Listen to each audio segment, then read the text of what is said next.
The alarm screamed through Border Outpost Gamma 7, cutting through the quiet morning shift like a blade. Commander Zakhtar Ven dropped his hot drink and rushed to the main control center. His 6 legs moved quickly across the metal floor as his yellow eyes focused on the flashing red lights. "Report," he barked at the junior officer manning the sensor station. "Sir, we detected something in Sector 77 Alpha," the young Zelkari stammered, his blue skin turning pale. "The computers show a ship, but it vanished before we could get a clear reading." Ben pushed the officer aside and stared at the sensor data himself. The numbers made no sense. For exactly 3.7 seconds, their most advanced detection systems had recorded a vessel unlike anything in their databases. The energy signature was wrong. The size was impossible. The speed was beyond anything the Zelkari Empire had ever seen. "Run the scan again," Ven ordered. "Sir, I already tried that. The space is empty now. Whatever was there is gone." Ven studied the readings more carefully. The ship had appeared near the edge of their territory, close to the disputed zone where no one was supposed to travel. It was small, maybe 1/10 the size of a standard Zelkari patrol vessel, yet the energy reading suggested power levels that should have required a ship 10 times larger. Meanwhile, 3 light-years away, Admiral Kyle Brooks smiled as he watched his crew celebrate. The bridge of the UES Shadowrunner buzzed with quiet excitement as the humans completed their most daring mission yet. "Clean exit, Admiral," reported Lieutenant Amy Stone from her navigation station. "No pursuit detected. We're back in safe space." Brooks nodded and walked over to where Dr. Ben Carter was studying his instruments. The older man looked worried, despite their success. "Something wrong, Doc?" Brooks asked. "The quantum field flickered during our escape," Carter said quietly. "For about 4 seconds, our stealth system went offline." 4 seconds? That's nothing. These alien sensors can't be that good." Carter shook his head. "Kyle, we don't know what their technology can do. 4 seconds might be enough for them to detect us." Brooks looked around the small bridge of his ship. 20 crew members had just completed the deepest scout mission into enemy territory in human history. They had mapped Zelkari patrol routes, recorded their communication frequencies, and photographed their military installations. The data they carried could change the course of humanity's expansion into space. Even if they saw us for a few seconds, what could they learn? Brooks said. "We were moving at full speed. All they would see is a blur." Amy Stone looked up from her station. "Admiral, should I set course for home?" "Do it. Earth Command will want this data as soon as possible." As the Shadowrunner jumped to faster-than-light speed, none of the humans knew that their brief detection had already started a chain of events that would change both their species forever. Back at the Zelkari outpost, Commander Ven stared at the empty space where the unknown ship had appeared. His superiors would not believe him. In 300 years of Zelkari expansion across the galaxy, they had never encountered technology they could not understand or defeat. Every alien species they met either surrendered quickly or died fighting with primitive weapons. But this was different. The energy patterns were too advanced, too clean. Whoever built that ship understood physics in ways the Zelkari did not. "Sir," the junior officer said carefully, "should I report this to Fleet Command?" Ven considered his options. If he reported a mysterious ship that vanished without a trace, his superiors would think he was losing his mind. They might remove him from command. But if he said nothing and the ship returned with hostile intent, the responsibility would be his alone. "File a standard sensor malfunction report," he finally decided. "But keep all the raw data. I want to study this myself." The young officer looked confused but obeyed. As the bridge returned to normal operations, Ven quietly copied the sensor readings to his personal files. Something told him this was not the last time they would see the mysterious ship. 3 days later, Admiral Brooks stood in the briefing room of Earth's Deep Space Command, watching as General Lisa Hayes reviewed their reconnaissance data. The holographic displays showed detailed maps of Zelkari space, including defensive positions and fleet movements. "Outstanding work, Kyle," General Hayes said. "This intelligence is exactly what we need for the next phase of expansion." "Thank You, General. But Dr. Carter has some concerns about our stealth system. Carter stepped forward and activated another hologram. The quantum field generator is unstable. We experienced a 4-second failure during our escape. If this happens again at the wrong time... We understand the risks, Doctor, Hayes interrupted. But the potential gains are enormous. The Zelkari Empire controls nearly 1,000 star systems. If we can establish supply bases in their territory without being detected, we can expand human space by 50% within 5 years. Brooks felt the weight of responsibility on his shoulders. Humanity had been exploring space for less than 2 centuries, while the Zelkari had ruled their corner of the galaxy for over 300 years. Human ships were smaller, faster, and more efficient, but the Zelkari had numbers and experience. "What are our orders, General?" Brooks asked. "Continue reconnaissance missions, map their patrol patterns, and find weaknesses in their defenses." "But Kyle..." Hayes paused and looked directly at him. "Do not engage unless absolutely necessary. We're not ready for open war with the Empire." As the meeting ended, Brooks wondered if they would ever be ready. The Zelkari Empire had conquered dozens of alien species. Their military was vast and powerful. Humanity's only advantages were stealth, technology, and the element of surprise.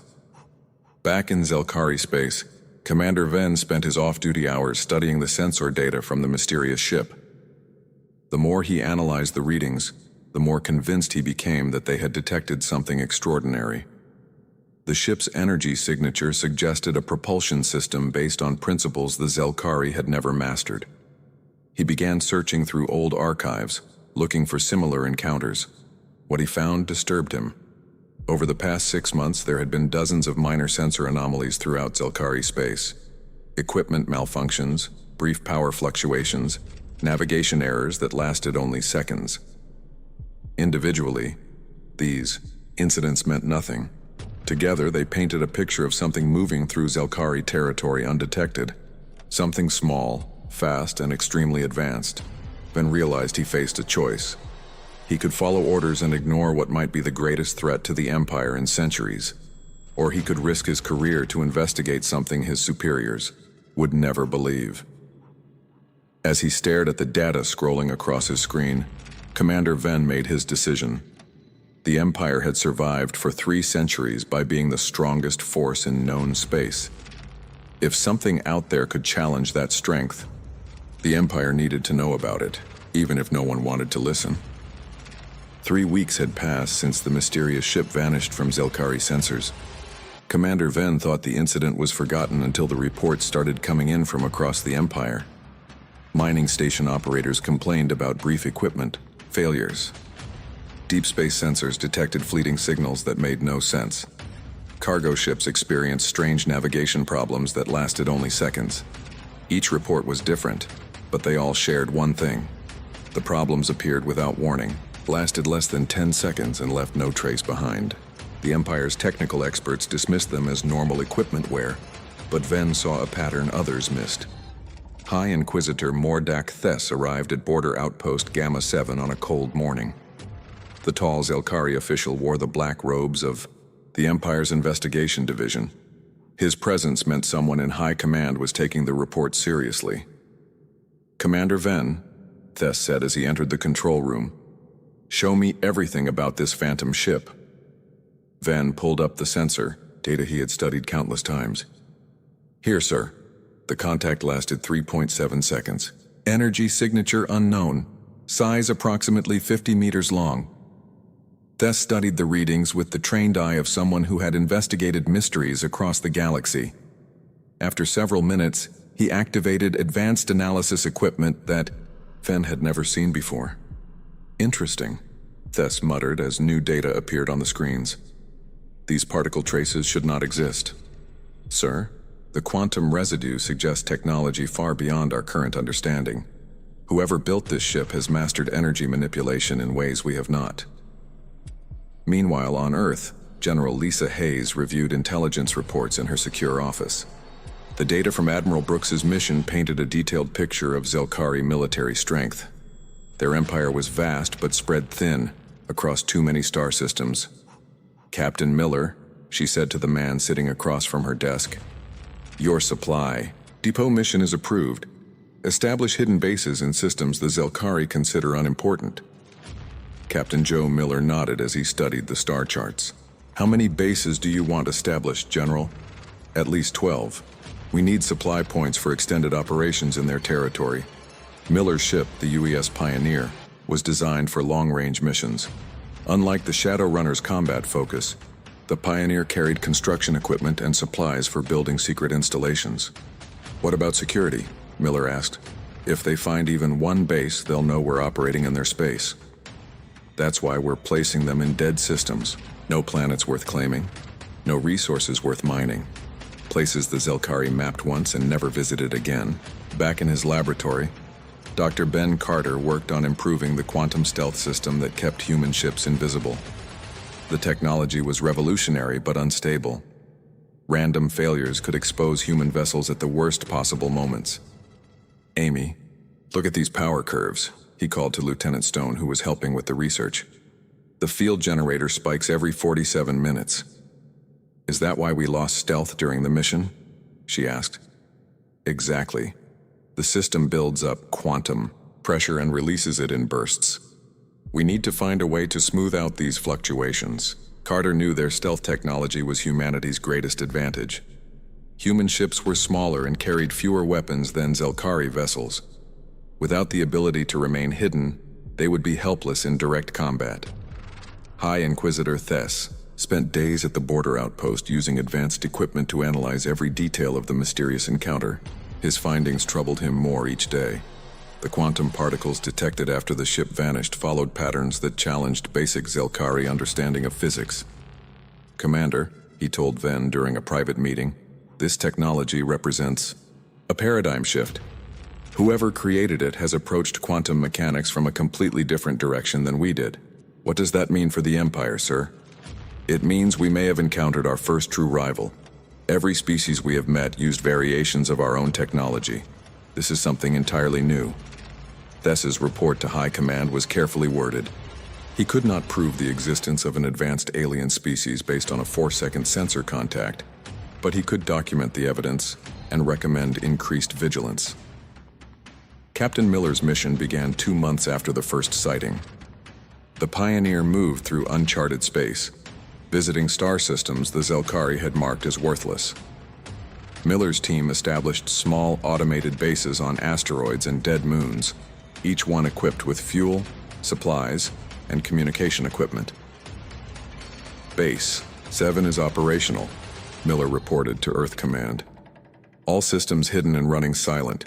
The supply depots were invisible to long-range sensors and designed to look like natural rock formations up close. Human ships could visit them for resupply without revealing their presence to Zelkari patrols. Admiral Brooks prepared for his next reconnaissance mission, while Dr. Carter worked frantically to solve the stealth system problems.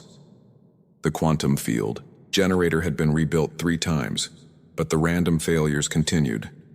Kyle, I need more time, Carter said as Brooks reviewed the mission plans. One failure in the wrong place could start a war. Doc, Earth Command wants intelligence on their main fleet bases. We can't get that information any other way. Then let me come with you. If the system fails, maybe I can fix it faster than an automated repair. Brooks considered the request. Carter was too valuable to risk on dangerous missions, but his expertise might make the difference between success and disaster. Meanwhile, strange reports continued to reach Zelkari authorities from across the Empire. A communications relay experienced a brief power drain. A patrol ship's sensors malfunctioned for 8 seconds. A space station's navigation computer reset itself without explanation. High Inquisitor Thess compiled these reports into a comprehensive analysis. The incidents formed a pattern of movement through Zelkari space, as if something was mapping their territory while remaining almost completely invisible. Sir, his assistant said one morning, Fleet Command has rejected your request for additional investigation resources. Thess was not surprised. The Empire's leadership had ruled the galaxy for 3 centuries through overwhelming force. They could not accept that someone might possess superior technology. Then we investigate quietly, Thess decided. Assign monitoring stations to watch for quantum particle signatures. If this mysterious species returns, we will be ready. Commander Venn received new orders to increase patrol frequency near the border. His superiors claimed it was routine, security enhancement, but he suspected High Inquisitor Thess had influenced the decision. As Venn watched his patrol ships depart for their expanded routes, he wondered what they might encounter. The Empire had grown powerful by conquering weaker species, but what would happen when they met someone stronger? On Earth, General Hayes approved Admiral Brooks's next mission, despite Dr. Carter's concerns about the stealth system. Humanity needed intelligence about Zelkari fleet strength and defensive capabilities. The risks were enormous, but the potential benefits outweighed them. This is our last chance to gather information before they realize we exist, Hayes told her staff. Once they know about us, the element of surprise is gone forever. As the Shadow Runner prepared to depart Earth, none of the humans knew that Zelkari investigators were already searching for them. The galaxy was about to become a much more dangerous place for both species. Commander Rick Adams checked his instruments one more time as his small fighter approached the Vega system.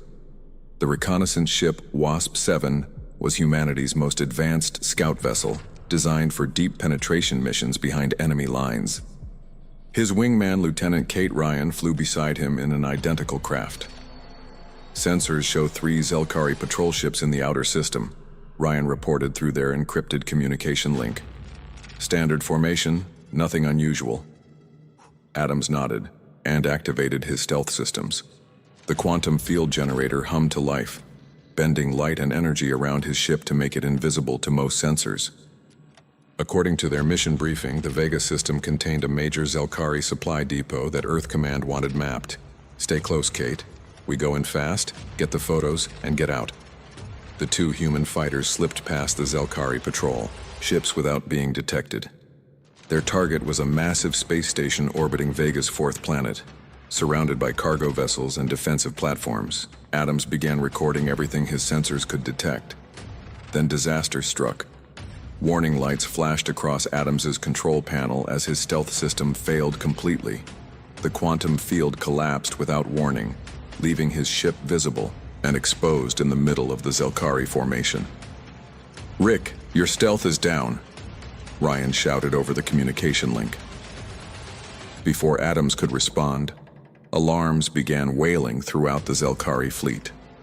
The patrol ships that had been moving in lazy circles suddenly accelerated toward the human fighters. Adams found himself staring at enough firepower to destroy a small city. Fleet Admiral Gorthax Prime was reviewing supply reports in his flagship when the alert came through. His bridge crew reported an impossible situation.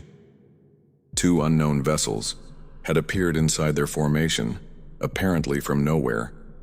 "Show me," Gorthax ordered. The main screen displayed images of the human fighters. They were tiny compared to Zelkari ships, no larger than an escape pod, yet their energy signatures indicated sophisticated technology. The design was unlike anything in the Empire's databases. "Are they armed?" Gorthax asked. "Yes, sir, but with weapons we don't recognize. Energy output suggests they could damage our shields despite their small size." Gorthax had commanded Zelkari fleets for over 60 years. He had fought pirates, rebels, and alien species across the galaxy, but he had never seen ships like these. "Surround them, but do not fire. I want to know who built these vessels." Adams watched as massive Zelkari warships closed in around him. Each enemy vessel was 10 times larger than his fighter and carried enough weapons to destroy a space station. He could fight, but the odds were hopeless. He could try to run, but his stealth system was still down. Instead, he made a decision that surprised everyone, including himself. "Kate, switch to mathematical transmission mode," he said calmly. "Rick, what are you doing?" "Something crazy. Maybe something that will keep us alive." Adams activated his ship's communication system and began broadcasting on standard radio frequencies. But instead of words, he transmitted mathematical sequences.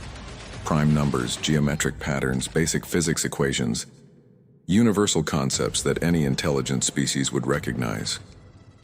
On the Zelkari flagship, communications officers detected the strange transmission and played it for Fleet Admiral Gorthax. The alien was trying to communicate using mathematics as a common language. "Sir, this is unprecedented," the communications officer said. "No species has ever attempted peaceful contact during a military encounter." Gorthax studied the tiny ships on his screen. Throughout the Empire's history, every alien species they encountered had either surrendered immediately or fought to the death. None had ever tried to talk. "Can we respond using the same method?" he asked. "Yes, sir. Our computers can generate mathematical sequences." Meanwhile, Lieutenant Ryan worked frantically to repair Adams's stealth system. The quantum field generator had overloaded during the system failure, but the damage might be repairable. She had trained for this situation, though she never expected to attempt repairs while surrounded by enemy warships. "Rick, I'm getting partial stealth back online," she whispered. "Maybe 30% effectiveness." Adams continued his mathematical conversation with the Zelkari while Ryan worked. He transmitted basic star charts showing the positions of nearby systems, then added peaceful symbols and non-threatening mathematical concepts. Fleet Admiral Gorthax found himself fascinated by the alien communication attempts. The mathematical sequences were elegant and showed sophisticated understanding of physics and astronomy. These beings, whoever they were, possessed advanced knowledge. "Sir, should we capture them for interrogation?" his tactical officer asked. Gorthax hesitated. Standard procedure was to destroy or capture any unknown vessel found in Zelkari space. But something about this situation felt different. The aliens were clearly outgunned, but chose communication over combat. "Send a mathematical response," he ordered. "Acknowledge their peaceful intentions." The Zelkari transmission reached Adams's ship as a series of mathematical confirmations and peaceful geometric patterns. For a few precious minutes, human and Zelkari minds connected through the universal language of mathematics. Then Ryan's repairs reached a critical point. "Rick, I can give you maybe 60 seconds of full stealth, but the system will burn out completely after that." Adams made his decision quickly. Instead of simply vanishing, he transmitted one final message to the Zelkari fleet. A star chart showing the location of empty space near the edge of both territories, along with peaceful mathematical symbols suggesting a meeting place. "Kate, activate stealth now." Both human fighters disappeared from Zelkari sensors, leaving Fleet Admiral Gorthax staring at empty space. His officers immediately began scanning for any trace of the mysterious vessels, but they had vanished as completely as if they had never existed. "Sir, should we pursue?" the tactical officer asked. Gorthax continued staring at the empty space where the alien ships had been. In his 60 years of military service, he had never encountered anything like this. The aliens possessed stealth technology far beyond Zelkari capabilities, yet they had chosen communication over combat when discovered. "No," he said finally. "Set course for the capital. I must report this to the Emperor immediately." Adams and Ryan flew their damaged fighters toward the nearest human supply depot, their stealth systems failing repeatedly during the long journey home. They had accomplished their mission, mapping the Zelkari supply station, but they had also done something far more significant. They had made first contact. "Rick, do you think they understood what we were trying to say?" Ryan asked as they approached the hidden supply base. "I think they understood that we're not like the other species they've conquered," Adams replied. "Whether that's good news or bad news, I have no idea." Back in Zelkari space, Fleet Admiral Gorthax's report reached Emperor Valthek within hours. The supreme ruler of the Empire read the account of peaceful first contact with growing concern. For 3 centuries, the Zelkari had maintained power through superior military force. Every alien species they encountered had been inferior in technology and fighting ability. But these new aliens possessed advanced stealth technology and chose diplomacy over warfare. They represented something the Empire had never faced before, a potential equal. "Summon the High Council," Emperor Valthek ordered. "We face a new situation that requires careful consideration." As emergency meetings began throughout the Zelkari capital, High Inquisitor Thess received a private communication from Fleet Admiral Gorthax. The mysterious quantum signatures he had been tracking finally made sense. They belonged to an advanced alien species that had been operating in Zelkari space for months, possibly years. The galaxy was about to change in ways no one could predict. The age of Zelkari supremacy was ending, and a new chapter in galactic history was about to begin. The news spread through Zelkari space faster than anyone expected. Within days, every military commander and government official knew about the mysterious aliens who had appeared in the middle of Fleet Admiral Gorthax's formation. The story grew with each telling, but the basic facts remained disturbing to Zelkari leadership. An unknown species possessed stealth technology that made their ships completely invisible. They had been operating in Zelkari territory for an unknown period without detection. Most troubling of all, they had chosen peaceful communication over combat when discovered. Emperor Valtek called an emergency session of the High Council in the capital city of Nexar Prime. The massive chamber filled with the Empire's most powerful leaders as they gathered to discuss this unprecedented situation. Admiral Gorthax described these aliens again, the Emperor commanded from his throne. The Fleet Admiral stood before the assembled council and repeated his report. Their ships were tiny but technologically advanced. When discovered, they attempted communication using mathematical concepts instead of attacking or fleeing. Council members whispered among themselves. In 300 years of expansion, the Zelkari Empire had conquered 47 different alien species. Every encounter had followed the same pattern. The aliens either surrendered immediately or fought desperately with primitive weapons before being destroyed. "What is your assessment of their military capabilities?" asked General Morketh, the Empire's supreme military commander. "Unknown, but potentially significant," Gorthax replied honestly. "Their stealth technology is far beyond our current abilities. If they can make small fighters invisible, they could likely do the same with larger warships." High Inquisitor Thess stepped forward with additional information. "My investigation suggests these aliens have been present in our territory for months. The quantum particle traces I detected indicate multiple incursions across dozens of star systems. The implications were clear and terrifying. An alien species with superior stealth technology had been mapping Zelkari defenses while remaining completely undetected. If they were hostile, they could have struck devastating blows before the Empire even knew they existed."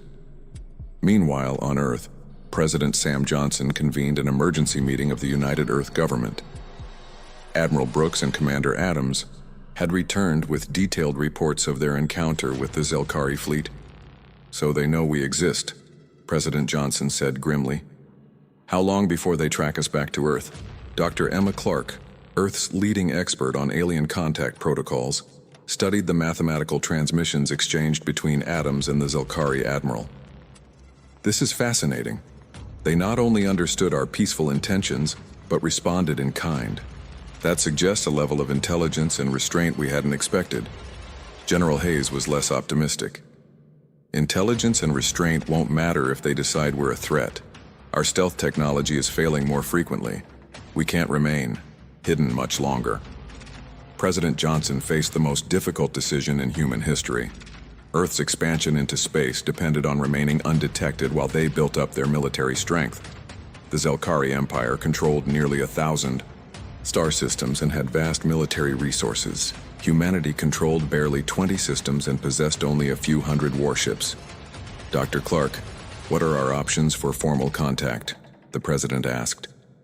"We could attempt to establish diplomatic relations, but from a position of weakness, or we could reveal our true capabilities gradually, while demonstrating peaceful intentions." Admiral Brooks spoke up. "Sir, there's another option. We could disappear completely, pull back all our ships, abandon the supply depots, and pretend the encounter never happened." The room fell silent as everyone considered this possibility. Humanity could retreat to their original territory and hope the Zelkari would forget about them. But that would mean abandoning their expansion plans and accepting permanent isolation. Back in the Zelkari capital, Emperor Valtek studied detailed analysis reports prepared by the Empire's best scientists. The human ship fragments recovered from the encounter site revealed technology that challenged basic assumptions about physics and engineering. These aliens achieved the same results as our technology, but using completely different methods. reported Chief Scientist Veltar Kess. Their approach is more efficient, more elegant, and in some cases more advanced than our own. The Emperor's advisors recommended immediate military action. Send the entire Imperial fleet to hunt down these mysterious aliens and destroy them before they could become a threat. It was the traditional Zelkari solution to any challenge, but Emperor Valthek hesitated. For the first time in his 400-year reign, he faced an enemy that might be his equal. The aliens had demonstrated advanced technology and peaceful intentions. Attacking them might provoke a war the Empire could not win. What if we attempted communication? Suggested Chancellor Kethara Wise, one of the few moderate voices on the council. The suggestion caused an uproar among the military commanders. The Zelkari Empire had never negotiated with aliens as equals. They conquered or they destroyed, but they never showed weakness through diplomacy. The aliens made first contact using mathematics, Chancellor Wise continued. They clearly possess advanced intelligence. Perhaps we could benefit from peaceful relations rather than warfare. President Johnson made his decision after 3 days of debate. Earth would attempt formal diplomatic contact with the Zelkari Empire. Dr. Clark would prepare comprehensive first contact protocols while the military prepared for the possibility that diplomacy might fail. We'll reveal ourselves gradually, Johnson announced to his cabinet. Show them we're advanced enough to be taken seriously, but not so powerful that we represent an immediate threat. Admiral Brooks was assigned to lead. A small fleet to the coordinates Adams had transmitted to the Zelkari during their encounter. The meeting place was in neutral space, far from both Earth and the Zelkari capital. Kyle, this might be the most important mission in human history, General Hayes told him privately. If this goes wrong, it could mean war with an empire that outnumbers us 50-1. Brooks understood the stakes. Humanity's survival might depend on convincing the Zelkari that peaceful coexistence was possible and beneficial for both species. Emperor Valthek finally made his decision after consulting with his oldest advisors. The Empire would respond to the alien communication attempt, but carefully, and with overwhelming military backup. If these mysterious beings wanted to talk, the Zelkari would listen, but they would be ready to fight if necessary. Send a small diplomatic mission to the coordinates they provided, the Emperor ordered, but position 3 full battle fleets within support range. If this is a trap, we will respond with maximum force. High Inquisitor Thess was chosen to lead the Zelkari diplomatic mission. His investigation into the quantum signatures had given him more knowledge about these aliens than anyone else in the Empire. Remember, Emperor Valthek told him privately, the Empire has never shown weakness to aliens. We negotiate from strength, or we do not negotiate at all. As both species prepared for their first formal meeting, neither side fully understood what they were about to face. The humans hoped to avoid a war they probably could not win. The Zelkari sought to maintain their dominance while dealing with an unprecedented challenge to their supremacy. Dr. Clark worked frantically to prepare communication protocols that would prevent misunderstandings that could trigger warfare. Every word, every gesture, every mathematical concept would need to be carefully chosen. We get one chance at this, she told her team. If we appear too weak, they'll try to conquer us. If we appear too strong, they'll try to destroy us before we become a threat. The meeting was set for a neutral system halfway between Earth and Zelkari space. 2 species that had never imagined the other's existence were about to determine the future of the galaxy through words instead of weapons. The age of Zelkari dominance was ending, but what would replace it remained to be seen. The space station Crossroads hung in the darkness between 2 star systems, hastily built in the neutral zone where neither humans nor Zelkari claimed territory. The simple structure contained meeting rooms, communication equipment, and life support systems for both species. It would serve as the site of the galaxy's most important diplomatic meeting. Ambassador Tim Davis checked his environmental suit one final time as his shuttle approached the station. The 50-year-old diplomat had spent his entire career preparing for situations like this, though he had never imagined first contact with an alien empire that controlled nearly 1,000 worlds. Ambassador, we're receiving a transmission from the Zelkari vessel, his pilot reported. They're requesting permission to dock. Davis looked through the shuttle's window at the massive Zelkari ship approaching from the opposite direction. It was 10 times larger than his transport and bristled with weapons. Even for a diplomatic mission, the aliens were making a clear statement about their military power.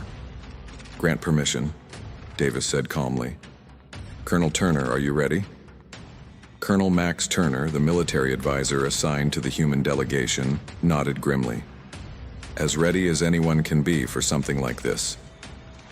High Inquisitor Thess emerged from the Zelkari shuttle in full ceremonial robes, accompanied by Chancellor Cathara Wise and 2 military guards. The Zelkari delegation had spent weeks preparing for this meeting, studying every piece of information they had about human technology and behavior. The first face-to-face meeting between the species took place in the station's central conference room. The humans sat on one side of a specially designed table, while the Zelkari took positions on the other side. Translation computers worked constantly to convert speech between the 2 languages. "I am Ambassador Davis, representing the United Earth government," Davis began formally. "We come seeking peaceful understanding between our peoples." Thess studied the humans carefully. They were smaller than Zelkari, with only 2 arms and 2 legs, but their technology was clearly advanced. The space station they had helped build showed sophisticated engineering despite being constructed quickly. "I am High Inquisitor Thess, speaking for Emperor Valthek and the Zelkari Empire," he replied. "We are curious about your species and your intentions in our territory." The negotiations that followed were complex and delicate. Both sides needed to demonstrate strength without appearing threatening. Davis explained that humans were explorers seeking new worlds and resources, while Thess made it clear that the Zelkari Empire would defend its territory against any threat. "Your stealth technology concerns us," Thess said directly. "Ships that can move unseen through our space represent a potential military threat." Colonel Turner leaned forward. "With respect, your empire has conquered dozens of species over 3 centuries. From our perspective, you represent the threat." Chancellor Wise spoke for the first time. "Perhaps both our species have legitimate concerns that could be addressed through cooperation rather than conflict." Dr. Carter, who had been brought along to explain human technology, activated a holographic display showing the principles behind their quantum stealth systems. The demonstration was carefully planned to show advanced capabilities without revealing critical secrets. "Our approach to physics differs from yours," Carter explained. "We achieve invisibility by manipulating quantum fields rather than absorbing electromagnetic radiation." The Zelkari scientists in the delegation were fascinated despite themselves. Human technology was not necessarily more advanced than their own, but it was fundamentally different. The 2 species had developed solutions to the same problems using completely different scientific approaches. "What do you propose?" Thess asked after hours of discussion. Davis had prepared for this moment. "A limited non-aggression agreement. Defined boundaries for both our species with protocols for peaceful contact and trade." The proposal was revolutionary. The Zelkari Empire had never signed treaties with other species as equals. They conquered, absorbed, or destroyed, but they never negotiated mutual agreements. "The Emperor must approve any such arrangement," Thess said carefully, "but I will recommend that he consider your proposal." The formal negotiations lasted 3 days. Both sides hammered out details about territorial boundaries, communication protocols, and procedures for resolving disputes without warfare. The humans agreed to respect Zelkari claims to their current territory, while the Zelkari acknowledged human rights to unexplored regions of space. Most importantly, they established joint research initiatives. Human and Zelkari scientists would work together on projects that could benefit both species, combining their different approaches to solve problems neither could handle alone. Emperor Valthek received Thess's report in his private chambers. Away from the military commanders who favored immediate warfare, the High Inquisitor's recommendation was clear: accept the human proposal and adapt to a new reality where the Zelkari were no longer alone at the top of the galactic hierarchy. "You believe these humans can be trusted?" the Emperor asked. "I believe. They are rational beings who prefer prosperity to destruction," Thess replied. "They could have struck at us first and revealed themselves later. Instead, they chose communication."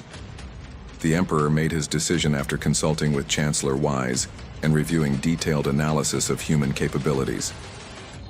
The risk of war with an unknown enemy was too great, especially when peaceful alternatives existed. On Earth, President Johnson signed the historic agreement in a ceremony broadcast across human space. The treaty established humanity as an independent spacefaring civilization while avoiding the devastating war that many had feared. Admiral Brooks watched the ceremony from his ship, still amazed at how quickly everything had changed. A simple equipment malfunction during a reconnaissance mission had forced humanity onto the galactic stage centuries ahead of schedule. Yet the outcome might be better than anything they could have planned. Commander Venn, now promoted to Admiral for his role in detecting the first human ship, patrolled the new border between human and Zelkari space. The transition had not been entirely smooth. Some Zelkari commanders resented treating humans as equals, while some human captains pushed the boundaries of the new agreement. But the peace held. Trade began slowly, with human ships visiting Zelkari stations to exchange goods and information. Cultural exchanges followed, as scientists and diplomats from both species worked to understand each other.